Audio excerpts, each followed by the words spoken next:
ఉషోదయం ప్రేమించు కాపరి ఉషా కిరణాలు ఉదయకాలపు వాక్య ధ్యానమునకు మిమ్మల్ని ఆహ్వానిస్తున్నాం.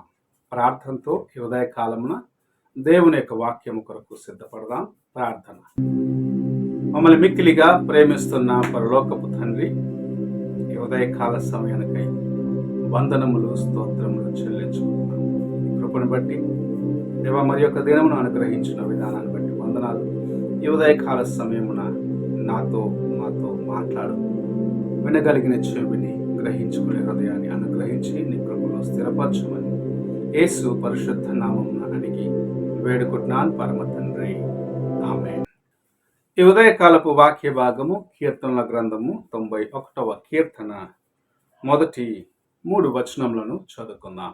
మహోన్నతుని చాటున నివసించువాడే, సర్వశక్తుని నీడను విశ్రమించువాడు.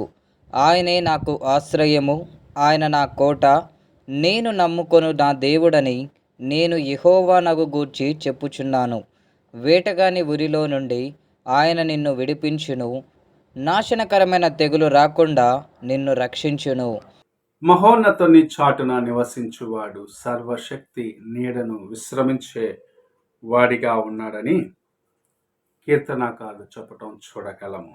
ఆయనే నా కోట, నా కొండ, నా దుర్గము, నాకు రక్షణ అని దేవునిని ఆయన ఎంతగా తన యొక్క జీవితములో తనకు ఆశ్రయముగా కలిగి ఉన్నాడు అని చెప్పటం చూడగలము. ఈ ఉదయకాలమున నీవు నేను ఎవరిని ఆశ్రయించి మన జీవితములో ముందుకు వెళ్తున్నాం?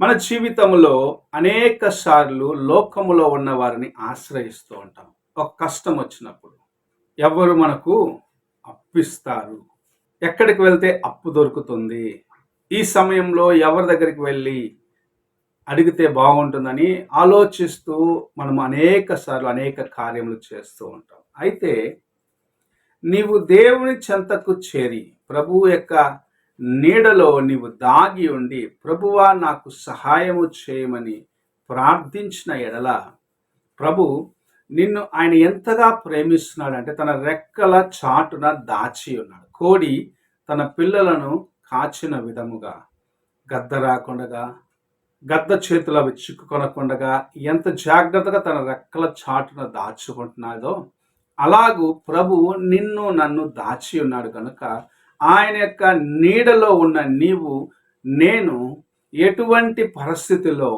కృంగిపోవలసిన అవసరం లేదు. ఎందుకంటే ఆయనే మనకు ఆశ్రయం, ఆయనే మనకు దుర్గము, ఆయనే మనకు అండగా ఉన్నాడు.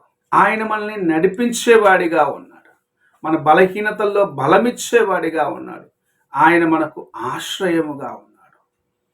సర్వశక్తిని నీడన నీవు నేను విశ్రమించాలన్నది ప్రభు ఆశిస్తున్న కార్యము. ఈ లోకములో అనేకమైన కార్యములను మనుషులు వెతుక్కుంటూ వెళ్తున్నారు. సమాధానము కోసం దాన ధర్మాలు చేస్తున్నారు, పుణ్యక్షేత్రాలకు వెళ్తున్నారు.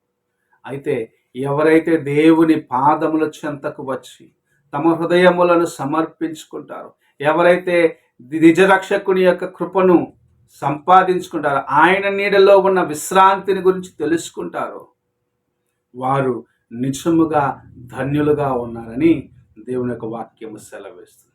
మనము చూసినట్లయితే అనేకులు తమ యొక్క గృహములను విడిచిపెట్టి ఏకాంతముగా కొండలలోకి వెళ్ళిపోయి గుహలలో ఏకాంతముగా జీవిస్తూ ఈ లోకంలో ఉన్న వాటిని త్యాగము చేస్తున్నాం అనుకుంటూ చెప్పుకుంటూ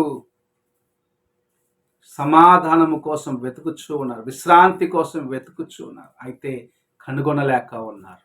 కారణం ఏమిటంటే వారు స్థలమును విడిచిపెట్టి వారు అందరితో పాటు ఉండే ఆ పరిస్థితులు విడిచిపెట్టి వచ్చినారు, కానీ ఆ కార్యంలో ఇంకా వారి యొక్క హృదయంలో ఉన్నాయి అన్నది మర్చిపోతున్నారు. వారు ఇంకను లోకమును తమ హృదయంలో మోసుకొని వెళ్తున్నారు అన్న కార్యమును మర్చిపోతూ ఉన్నారు. ఎంత ప్రయాసపడినను ఏకాంతముగా ఉంటే వాటిని అన్నిటిని మర్చిపోతాననుకుంటున్నారు. కానీ వారి జీవితంలో నిజమైన దేవుని కృపలో ఆయన నీడలో ఉండే ఆ యొక్క సంతోష సమాధానం, ఆయన ఆశ్రయంలో ఉండే విడుదలను సంపాదించుకునలేక తమ యొక్క జీవితములను వ్యర్థపరుచుకుంటూ ఉన్నారు. ఈ ఉదయకాల సమయమున నీవు దేవుని యొక్క వాక్యమును వింటున్నావు. నీవు ఎలాంటి పరిస్థితుల మధ్యలో నాకు ఎవరు ఆశ్రయముగా ఉన్నారని తలంచుతూ ఉన్నావు. ప్రభు వైపు చూడమని ఈ ఉదయకాల సమయమున ప్రభు నీతో మాట్లాడుచు ఉన్నాడు.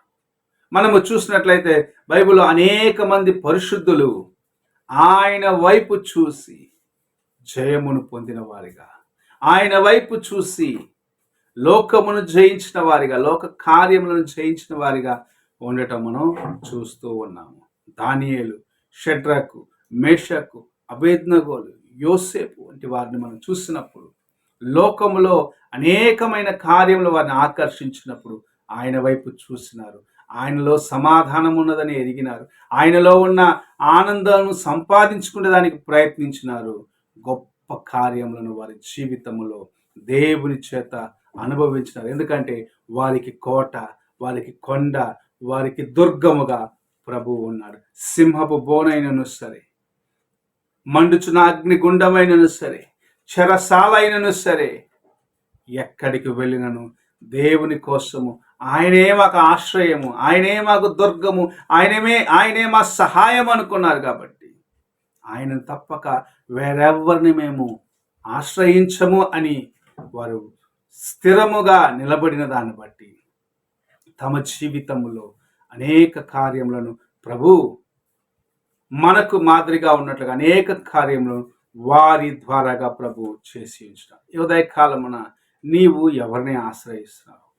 లోకములో ఉన్నవన్నీ కలవరంలే, లోకములో ఉన్నవన్నీ కష్టములను తీసుకొచ్చే కార్యములే, లోకములో ఉన్న కార్యములను కృంగదీస్తాయి. కానీ యేసు యందు, నిజరక్షకుని యందు నువ్వు విశ్వసించినట్లయితే ఎదుట ఎలాంటి ప్రళయమే వచ్చినను సరే, ఎలాంటి కొండ వంటి సమస్యని ముందున్నను సరే, మంచు వలె దాన్ని తీసివేసి నిన్ను ఆయన తన యొక్క రెక్కల చాటున దాచి నీకు విడుదలనిచ్చి తన కృపలో నడిపిస్తాడు. ఈ ఉదయ కాలమున నీవెలాగున్నావో ఒక్కసారి నీ హృదయాన్ని పరీక్షించుకో, ప్రార్థన చేసుకో. మమ్మల్ని మిక్కిలిగా ప్రేమిస్తున్న పరలోకపు తండ్రి, ఈ ఉదయ కాలమున నీవు ఇచ్చిన నీ మాటలను బట్టి వందనాలు చెల్లించుకుంటున్నాం. అవును తండ్రి, నిన్ను ఆశ్రయించేదానికి, నీ యొక్క నాయన నీడల్లో ఉండేదానికి, నీ యొక్క రక్షణలో ఉండేదానికి మాకిచ్చిన గొప్ప కృప కొరకు వందనాలు చెల్లించుకుంటున్నాం. తండ్రి, నిన్ను విడిచిపెట్టి లోకంలోకి వెళ్ళి దేవా లోకములో చిక్కుకొని బయటికి రావడానికి మార్గము తెలియక అనేక మంది నాయన ఈ దినములో సతమతమవుతున్నారు. దేవా, వారందరిని ఆయన నీ కృపగలిగిన హస్తంలోకి అప్పగిస్తూ ఉన్నా.